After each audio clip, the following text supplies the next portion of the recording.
Блог жүргізуді неден бастауға болады?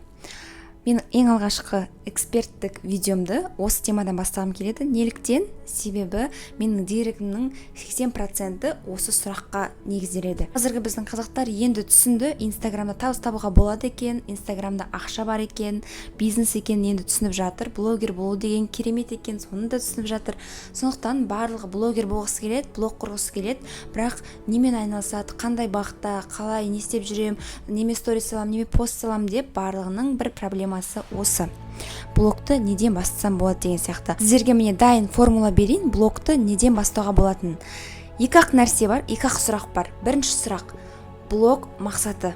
Міндетті түрде қашан, қайда, қалай блог бастасаңыз да сіздің мақсатыңыз, сол блогқа деген ниетіңіз болмаса, сізден түк шықпайды. Неге? Өйткені көпшілік адам бастайды, 1-2 апта жүргізеді, 3 апта жүргізеді, сосын ой мен шаршап кеттім, ой маған лень, ой мен жалқаумын, жұмысым көбейіп кетті мына жақта, уақытым жетпейді деген сияқты сылтаулар айтылып, сол бетті қалып қояды. Рас қой, солай ғой, иә? Өйткені өз басымнан солай өткен болатын. Менің четкий мақсатым болған жоқ. Потом мен отырдым да өзімнің күнделігімді аштым, өзімнің жаңағы блокнотымды аштым, жаза бастадым. Мен блогтан қандай пайда алғым келеді, или менің блог жүргізудегі мақсатым қандай? Мен 2 айдан кейін қандай нәтижеге жетуім керекпін? Мен блогымда қандай жаңағы тақырыптарды қозғағым келеді, или қандай адамдарға мен пайдам тигім келеді деген сияқты мен өзімнің ішімдегі сұрақтарға жауап беру арқылы блогымның мақсатын құрдым. Сіздерге де соны кеңес беремін. Ең алғаш бірінші блог бастамас бұрын просто блогыңыздың мақсаты неде? Не үшін сіз бастағыңыз келеді? Ақша табу үшін ба, или өзіңіздің курсыңыз жасау үшін ба, или жеке брендіңізді дамыту үшін ба деген сияқты обязательно сіздерде блог мақсаты болу керек. Екінші нәрсе, ол сіздің блогыңыздың бағыты, яғни ниша.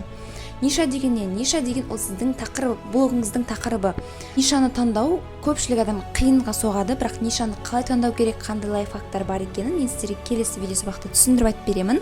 Ал әзірге сіздерге айтарым, вот осы 2 пунктты орындау арқылы сіз уже блогыңызды бастай беруге болады. Неден бастаймын деген сұраққа жауапты бердім деп ойлаймын. Бірінші блог мақсаты, екінші ниша таңдау. Ниша яғни бағыт таңдау. Сіздің блогыңыздың міндетті түрде бағыты болу керек.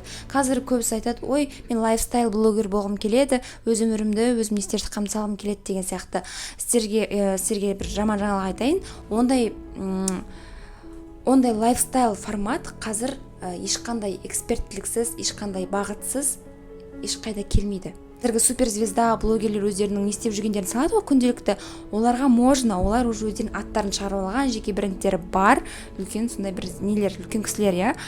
Сіз егер нөлден бастап жатсаңыз, сізді ешкім танымайды. Сізге ерекшелену үшін арнайы сіздің блогыңыздың өзінің бір бағыты болу керек. Яғни мен мысалы Арайлым Тұрысбек SMM маманы, SMM саласында жүретін болсам, SMM мен қоса лайфстайлды мен уже жүргізе аламын, себебі менің уже адамдарға берер пайдам бар. Блогыма келгенде оларға уже түсінікті, олар уже SMM саласындағы маманның парақшасына түсті, және де сол кісінің өмір баяны деген сияқты.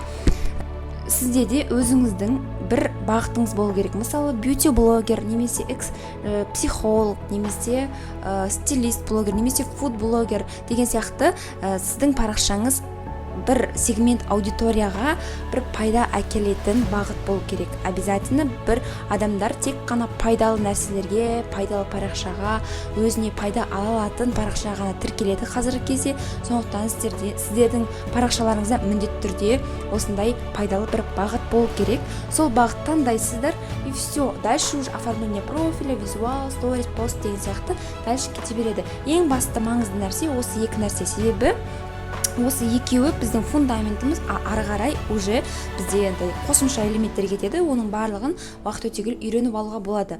Но осы 2 нәрсені сіз пока шешіп алмайынша, ары жаққа қарай уже кетудің керегі жоқ. Жаңағы подписчик жинау деген нәрсенің барлығы келесі соңғы кезеңдерде тұрған нәрсе.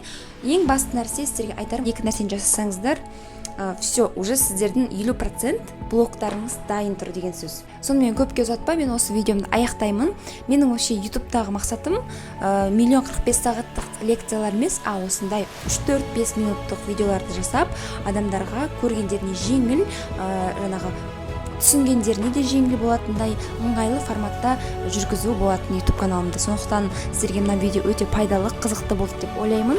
Өздеріңізге бір пайда алып жатсаңыз, егер де бір инсайт алып жатсаңыз, маған директке жазыңыздар. Менің Instagram осы белгіленіп тұрады. Немесе осы YouTube'тың астына комментарийға жазып жіберсеңіздер болады.